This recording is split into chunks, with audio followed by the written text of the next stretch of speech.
to have the opportunity to present a brand leveraging mobile in a successful way, in a successful vehicle, having strong user adoption, and great feedback from a brand, all tied to a powerful research company such as InsightExpress, is obviously an honor, and certainly excited to talk to you guys about these case studies, because ROI, proving valuable usage for users on a platform that you're all here to discover and learn more about, is very critical.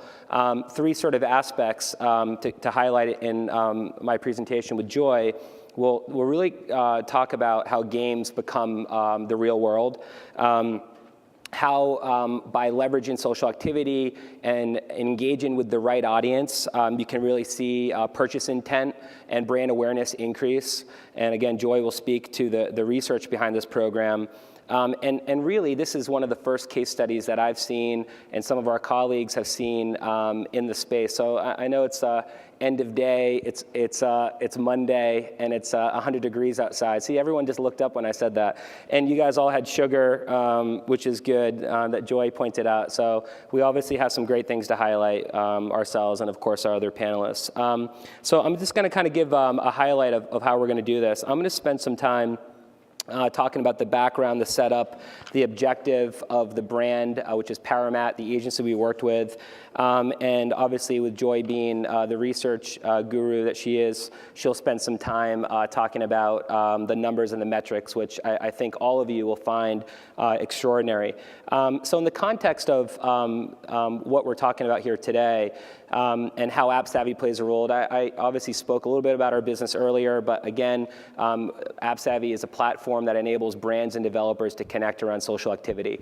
So it's our business model to work with the largest brands and agencies to cultivate relationships with them and bring them partners like Booyah's MyTown, which we're going to talk about today, to integrate and evolve new metrics that we call KPIs to educate the market on social activity, that it's more about conversation versus content. So this is something we've been doing for 2.5 years, working with some of the largest games and social communities out there, and of course in combination with brands. But we've had several award-winning campaigns, but we've never actually presented a campaign where we had tremendous research insights that support it. So we're really excited about that. So to give you some context to the campaign itself, of course, this is Powermat. How many people know what Powermat is? Okay, so good. There's some awareness opportunities here today. You know, the idea of Powermat as a product is to enable users to charge their home personal devices by simply laying that device on the Powermat strip. So if you think about the evolution of smartphones and iPhones, that seems like a pretty nice device to have in your home without having to use a power cord. So it's a tremendous product. You know, it was our objective, obviously, to find the partner that will evolve the objective. And this, a lot of great conversations today, but it's always important to highlight what the objective is. And the objective was to look at social gaming, to look at mobile as a vehicle for Powermat to reach a target audience. And of course, people that use iPhone, people that play MyTown, as far as a location-based game, felt like the right audience. So this is, again, a first ever campaign where we leveraged a highly fast-growing segment of people and brought them a brand where they can actually have some affinity to and provide value. So there were some slides earlier that kind of that highlighted sort of the process by which this works. How many people in the room check in on a daily or weekly basis on any of the location-based games? So. Okay, that's good for obviously a mobile conference. So, you know, obviously the idea is that people are going to check in. This is an activity that happens. One of the things that I wish was highlighted a little bit earlier throughout the day is that, and I think what we'll see over time, it's not so much about mobile and it's not so much about social. The questions that you need to ask are what people are doing. Everything falls into the equation once you ask that question. So in this context, what are people doing? They're checking in. So why not leverage that, an opportunity for users to check in potentially in a Best Buy? There's a check-in reward. If you're going to check in, there should be some sort of value tied to it. You know, in the context of real life, real world activity, no one here would ever show up to a dinner party without a bottle of wine or bring in some dessert. Same works within social environments. You have to bring something to the table to enhance the user experience. So in this context, using my town, which has millions of people checking in, we promoted an item within the first screen that users would actually check in once they checked into a retail store like Best Buy. The item itself was heavily promoted in the description, and of course it takes you to a brand page. There are some other components of this campaign that I'll highlight, but I want to bring Joy up to talk about the results of how this worked for us. Thank you very much. So Chris and I are going to kind of take this back and forth because it really is. I'm going to be presenting the results.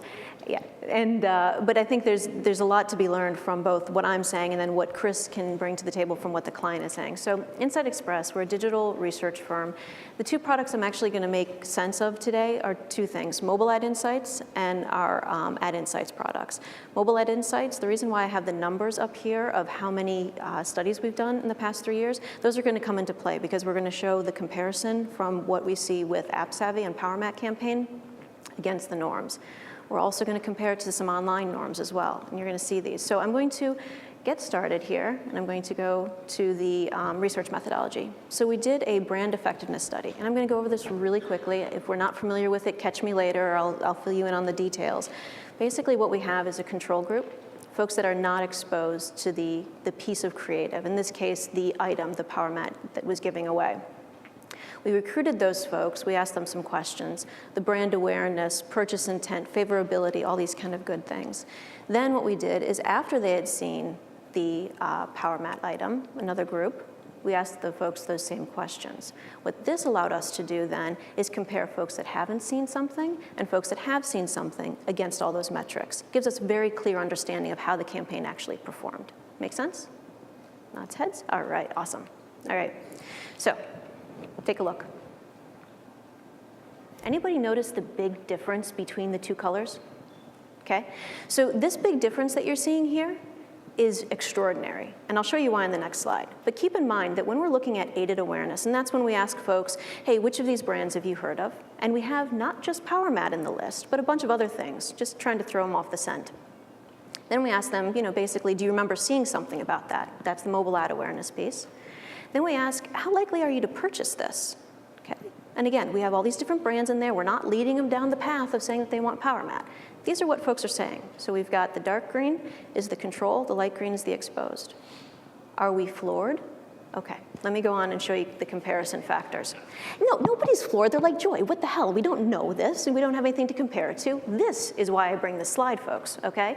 So what you have here in the red are the Powermat results. What you have next to it are a bunch of different norms. And the reason why we did a bunch of different norms is, quite honestly, we wanted to see where this thing might not have lived up to what the hype is that we saw, okay? Fact of the matter is, this blew away, to use French, it smoked every norm that we could come up with, okay? So if you look at the mobile norms, just overall, and this is SMS, apps, video, display, everything we could think of in there, you can see that it's, like 3 times higher most of the time. Then you can see mobile internet norms. So just the display, again, huge difference. SMS. When you start looking at online, folks, online's been around forever. And we looked at just the technology sector. Look at the comparison to online. So now I'm going to be kind of a leading question here. What was the client's response? They liked the campaign. They were pretty excited about the campaign, and primarily a big part of this research, which actually got announced too via the press, is, and to Joy's point, this is 3 times greater than what we've seen from sort of traditional mobile ad programs, which we assume is about impressions. We assume it's about the clicks, because that's what we've been doing for the last decade. And the power of this case study is really to prove and showcase that times are changing. That's not the right lens that you should be looking through. The right lens is, again, activity. In this particular piece that I left out, it was the virtual good. I didn't say that earlier, so I wanted to highlight that was what this program was centered around. But as far as true research and highlighting, to Joy's point, around standard and sort of typical mobile programs, whether that's SMS or video, we're seeing a much far greater return as far as not only brand awareness, but purchase intent, which obviously if you're a brand in the agency, you're excited about that.